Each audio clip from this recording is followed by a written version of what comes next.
Magandang gabi po sa ating lahat mga kapatid. Isang napakalaking pribilehiyo po na muli po akong makapagbahagi ng salita ng Panginoon. Nasa mga huling yugto na po tayo, malapit na po sa finale ng ating pagtatapos ng season 37. Purihin po ang Panginoon dahil napakabuti po ng Diyos sa ating lahat at patuloy na nakarinig tayo ng mga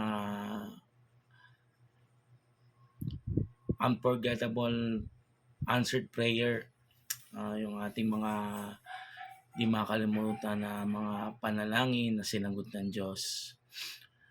Sa pagkakataon pong ito ay ako din po makakapagbahagi sa inyo ng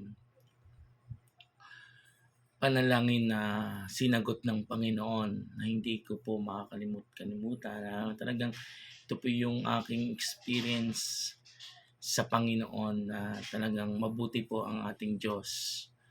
Sinasagot po niya ang lahat ng panalangin. Sa pagkakataon pong ito ay hinihilingan ko po kayo ng saglit manalangin po tayo bago ko po ikwento ang aking pong experience sa ating Panginoon. Sinagot niya ang aking panalangin. Panginoon Diyos, lumalapit po ako ng may pagpapakumbaba at may pagsusumamo. Ikaw lang po ang karapat-dapat na purihin, sambahin, parangalan, itaas at luwalhatiin ang iyong pangalan, Panginoon.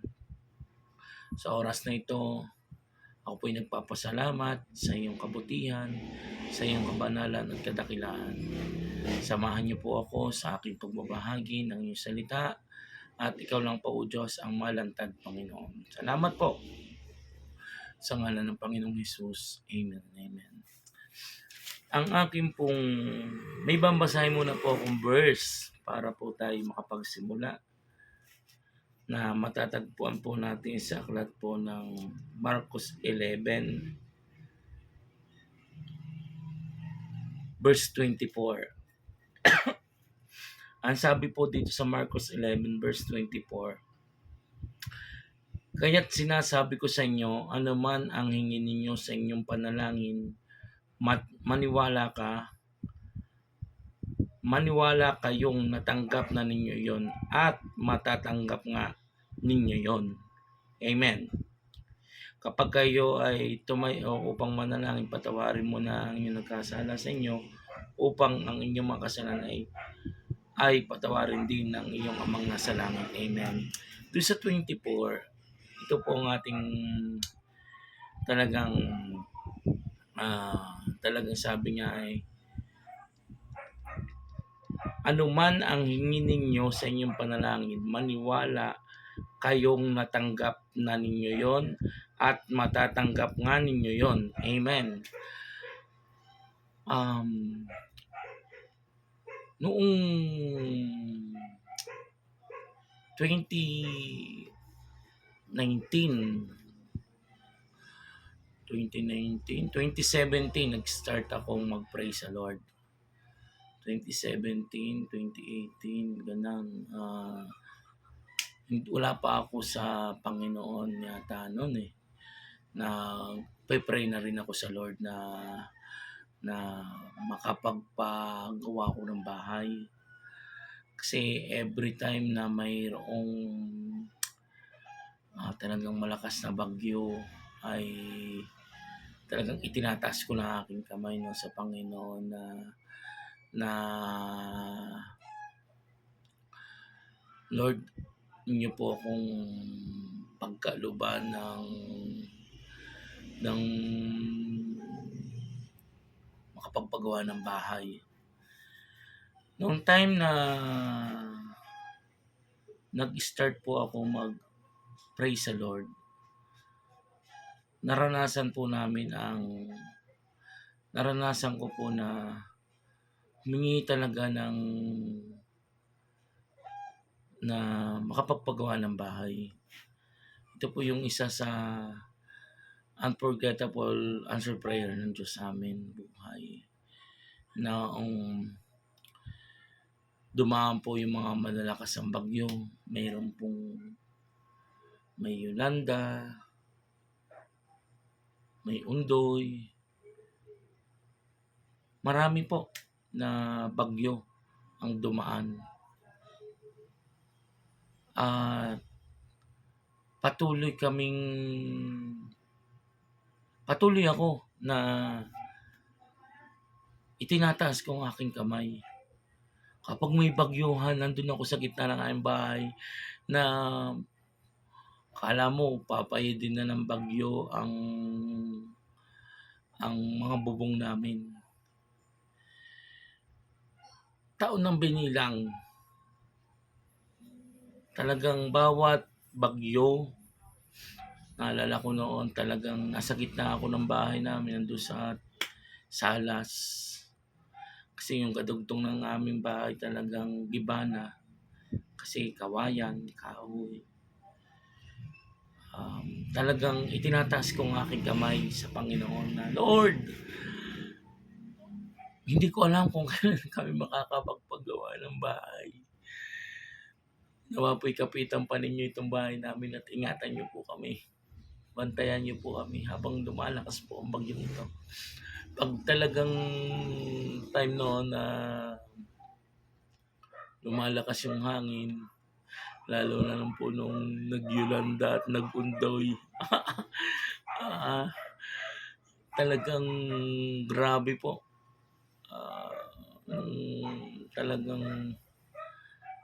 Talagang may kasama pang paghiyaw pag lumalakas ang hangin noon ng time, Lord, kapitan niyo po kami, huwag niyo po kayo pababayaan. Talagang napakabuti ng Diyos dahil noong time na yun ay talagang wala eh. Nagkasakit pa ako at talagang answered prayer din po yung kagalingan ko ng lubos ng time na yun. Talagang nagkaroon ako ng hypokalemia paralysis. Bumaba po ang potassium ko. Yung po isa sa answered prayer. Talagang pinagaling ako ng Panginoon. At time na yun, talagang ako ay dumadalangin gabi-gabi. Talagang hindi ko po alam na kung saan ko po kukunin yung pagpapagawa ng bahay. Ito material na bagay hiningi ko sa Panginoon ng time na yun. Kasi nakikita ko po na hindi ko alam kung saan ko kukunin yung pagpapagawa ng bahay ng time na yun. At talagang ang pananampalataya ko na lang sa Diyos ang aking pinanghahawakan. Nagmi-ministry na po ako, tapos marami po pong dumaan na taon. Nagkaroon na nga po ako ng asawa. Ng time na yun ay hindi ko pa rin po alam kung saan na yan na po yung naging start ng blessing talagang nung time na nagkasawa po ako, tapos talagang di pa rin po, pero start na ng blessing ng Panginoon. Yan po yung nagsimula yung pagpapala ng Diyos. 3 years nandun po sa pagmi-ministry bilang pastor ay lagi nang tinatanong ng mga kapatid, aking ina, kailan gamuote ito ipapagawa ang bahay natin, kita mong gibang-gibana. Sabi ko, kahit hindi ko din nga po alam kung paano, dahil basta ako'y nananampalataya sa Lord na ibibigay ng Diyos yung pagpapagawa, kasi wala namang akong kakayahan. Tapos ng time na yun, merong isa pa uling bagyong dumating. Bagyong Ulysses. Talagang yun, nagiba na yung terrace namin. At talagang sabi ko, Lord, giba na yung terrace namin. Kawawa na po yung itsura ng bahay. Talagang gibang-giba na at walang-wala na talagang parang isang perma na lang. At kasama na yung lumang kadugtong ng bahay namin at magigibala. Yung time na yun, talagang I pray sa Panginoon, Lord, kikita naman po niyo yung sitwasyon namin. At hindi mo kami pagkukulangin. Yung biruin mo, Lord, sabi nga, biruin mo yung tugon ng Diyos sa napakatagal na panahon na nanalangin ako sa Panginoon na magkaroon ng makapagpagawa ng bahay, ay yung pang nagkaroon ng pandemic, COVID,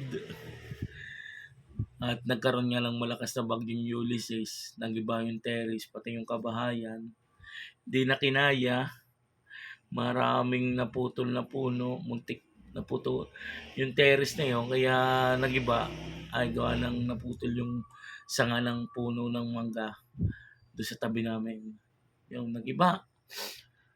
At time na yon talagang COVID pa, talagang pandemic pa, at nag-usap po yung aking asawa na sa biyaya po naman ng Panginoon ay nag-start kami na mapaayos yung bahay. Ang balak lang po talaga maipaayos, hindi naman po gigibain eh. At yung mga bato ay dudugsungan na lang. Ay ito na, nagkakaalasa na po. Nung time na yon ay sabi ko, by faith tayo. Kaya nga, living by faith, buhay ang pananampalataya sa Diyos. Nung time na yun, nag-agent po din ako ng lupa. At sabi ko, nawa Lord, may madil ako property. Yan nga, abangan. Tapos, ang time na yun, nagpagawa. Nag-withdraw kami, ang aming savings na galing sa bakery. At nag-estimate kami kung magkano muna ang magagastos. Ubus na yung konti namin savings sa bakery. Yung ubus na ubus ay hindi pa tapos. Naitayo lang yung hollow block. Yan na. Sabi ng Lord ay sinimulan na yan.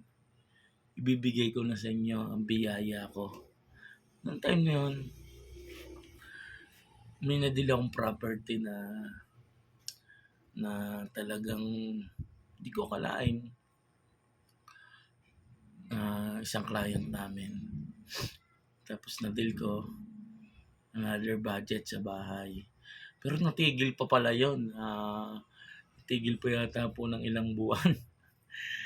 Wala, yung kubol, nagkaroon ng barracks ang inay. Yung pamangking ko na doon tutuloy. Tagal-tagal din, ilang buwan din na natenga ang paggagawa. Pero talagang continuous prayer, answer prayer talaga. Yung time na yun, may nadil ako na property na isa. Pagbenta ko ng lupa. Tapos binudget ko ulit doon. Hindi ko muna pala ginalaw. Hintay ulit. Mamaya, prayer ulit, answer prayer ulit. May nadil ulit ako. Tapos pinagpagawa ko na ulit. Tuloy-tuloy na. Yan, nagkaroon na lang itsura. Karoon na po ng itsura ang bahay. At yun, maubos na ulit yung budget. Prayer ulit sa Lord. May nadil ulit yung property. Yan, napakabuti po ng Diyos. Noong time na yon ay nakadil po ko ng kulang-kulang uli na kalating milyon. Talagang sa property ko po ay tatlong sunod-sunod yon na property na maganda po yung naging bigay na komisyon sa akin. Yung huling pong komisyon ay medyo malaki, kaya naituloy-tuloy ko po yung bahay. Napapawa ako sa Panginoon, talagang answered prayer po. Sa napakatagal ng panahon ay binigay niya po yung tugon na material na bagay nga na nakita yung heart ko ng pagsunod sa Kanya, ay binigay na niya yung hinihingi kong matagal kong inaasam na makapagpatayo nga ng bahay. Salamat po sa Lord, talagang napakabuti po ng Panginoon dahil nung time na yun ay nagtuloy-tuloy po. Nalipatan po ng inay at kami pong mag-asawa ay hindi pa po sa totoo lang buhay ay nung naipagawa po yung bahay namin, hindi pa po kami nakakatulog doon. Ang nakakatulong lang po doon yung ang inay at yung pamangkin ko at mga kapatid ko minsan pong nadating. Pero kami mag-asawa po ay hindi pa nakakatulog sa pinagawa namin bahay niya dahil meron po kaming stand dito sa bakery na kwarto namin. Purihin po ang Diyos dahil nung time na yon sabi ko sa Lord ay nagkaroon din po ng konting problema na saan kami nilipat ng maayos na worship hall, panambahan.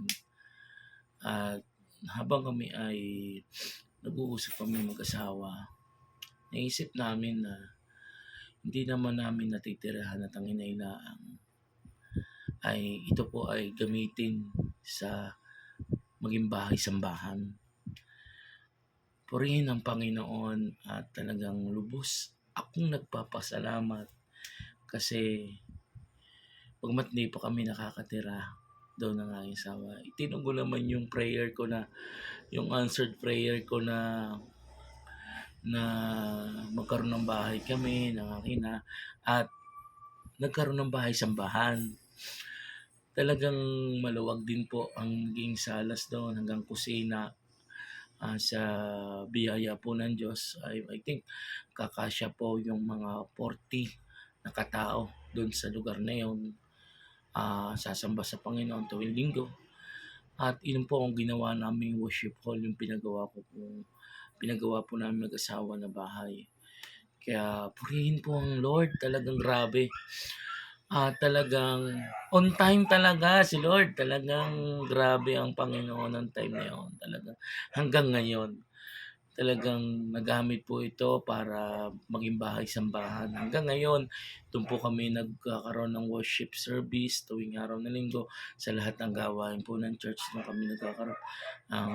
Ang bahay namin po ginawang simbahan ng Church of the Living Faith. Kaya purihin ang Diyos. Talagang na sabi ko dati, yung naalala ko Lord naalala ko noong ginagawa pa yung ang balak lang ay ayusin pero yung mga hollow block na nasa loob dapat bakal ay kawayan, isang tulak ay giba ay kaya nagiba lahat. Kaya praise God ngayon, sabi ko nga ay nung time na yon sa biyaya ng Diyos, sabi ko lahat bakal, talagang danamihan ng bakal para matibay. Praise God. At natapos naman po yun. Talagang purihin po ang Lord. Salamat din po sa buhay ng asawa ko. Talagang nandyan palagi na kami po ay tulong sa pagpapagawa. At yun nga po, ito yung isa sa hindi ko makakalimutan na tugon ng Diyos sa mahabang panahon na paghihintay. At nasimulan pa ng pandemic hanggang sa matapos. Although hindi pa kompleto, at least maayos na po yung loob. Nakatiles na. Salamat sa Lord dahil sa tamang oras, tamang pagkakataon binigay niya ang biyaya na yun. Nasa ngayon po ito po yung ginagawa namin worship hall tuwing araw ng linggo at sa lahat ng ginagawa po sa pagsamba sa Panginoon. Doon po kami nagsasama-sama at marami pong salamat sa Lord sa pagtugon niya. Alam ko marami po akong mga panalangin sa Lord. Hindi ako nagsasawa na ulit-ulitin sa Lord. Lord, ganito po, kailangan ko po ito para sa karangalan din niya to, sa kabutihan ng Panginoon. Talagang ibibigay niya. Napakabuti po ng Diyos. Talagang ipinoprovide niya po ang lahat. At nakikita po ng Diyos ang puso po natin kung talagang handang i-bless sa ganitong kalaki, i-bless ng Panginoon. Kung nakikita na Lord na sa maliit na bagay ay naayos yung nagagampanan mo, ay ibibigyan ka ng malaking bagay na kung saan nakikita ng Panginoon yung puso mo na ito ay magagamit mo sa kabutihan at sa kabanalan ng Panginoon. Napakabuti po ng Lord at yun po, marami po pong mga answered prayer po ako na talagang na hindi ko talaga makalimutan, lalo na po yung isa po na talagang ang buhay ko po talaga ay nag 50-50. Talagang hindi ko alam kung ako ay yung time na yun mawawalan sa mundong ito. Pero sabi ko, Lord, pagalingin mo ako. At ang time na yun talagang process, talaga pinagaling ako ng Panginoon. Na-restore ako, pinagaling ako ng Diyos. Talagang tinugon ng Diyos ang aking panalangin. At hanggang ngayon po, talagang bawat panalangin ko sa Lord ay tinutugon niya. At alam ko may mga panalangin pa ako na marami pa natutugunin ng Diyos. Ganon din po sa inyo. Huwag po tayong masisiranan, huwag po tayo mawawalan ng lakas ng loob, pagtitiwala sa Diyos. Kahit yan po ay matagal na panahon, ang iyong panalangin ay kala mo hindi tutugunin pa. Huwag niyo pong titigilan ang mga ipinapanalangin po natin. Yan po ay time na tutugunin din ng Diyos sa takdang panahon. Tulad po ng aking sa takdang panahon, ibinigay ng Lord at talagang biyaya po yan ng Diyos. At nandun po yung mga, sabi nga ay, ano man po ang ating hingin sa Panginoon ay ibinigay niya niya. Yan po ay nasa takdang panahon talagang ibibigay ng Lord. Higit-higit pa, labis-labis pa sa iyong inaasahan. Kaya magtiwala lang tayo ng lubos at buong pusong manampalataya sa Panginoon na sa Kanya lang po tayo makakahingi, makakasigurado at sigurado na ibibigay niya yung tugon ng ating panalangin kasi ang Diyos, siya ay Diyos na nasa lahat ng dako, siya yung makapangyarihan Panginoon. Kita ng Panginoon ang iyong ginagawa at ang iyong mga sinasabi, ang iyong puso. Kasi nga, ang Panginoon po yung mabuti sa lahat. Yun po, talagang hindi ko, ito po yung binigyan ako ng Diyos ng biyaya na makapagpagawa ng bahay na sa ngayon ay simbahan na dito po kami sama-samang nagpupuri sa Kanya. Salamat po sa Panginoon. Tayo po manalangin. Panginoon Diyos, salamat po. Salamat Lord sa pagtugon niyo po sa aking panalangin. Taon ng binilang, maraming bagyo ang dumaan, maraming mga pagsubok ang dumaan, pero on time ka pa rin, Panginoon. Sa takdang panahon, binigay mo pa rin na Diyos yung aking panalangin na maipatayo ko po yung bahay po namin. At on time ka pa rin, Lord. Na kung saan time na yun din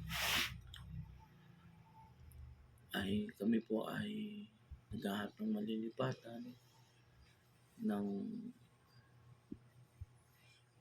worship hall. Sa tuwing umaga, tuwing linggo ay may mapaganapan ng pagsamba sa iyo. Yung time na yun, Lord, talagang sinagot mo ang panalangin namin. Hindi lang bahay ang naging biyaya mo, kundi ito po ay ginawa mong simbahan. Kaya Lord, salamat po. Biyaya mo ito at kailanman hindi mo kami pagkukulangin. Salamat Lord at napakabuti mo Diyos sa amin. Wagas ang pag-ibig mo. Sinasagot niyo po lahat ng aming panalangin.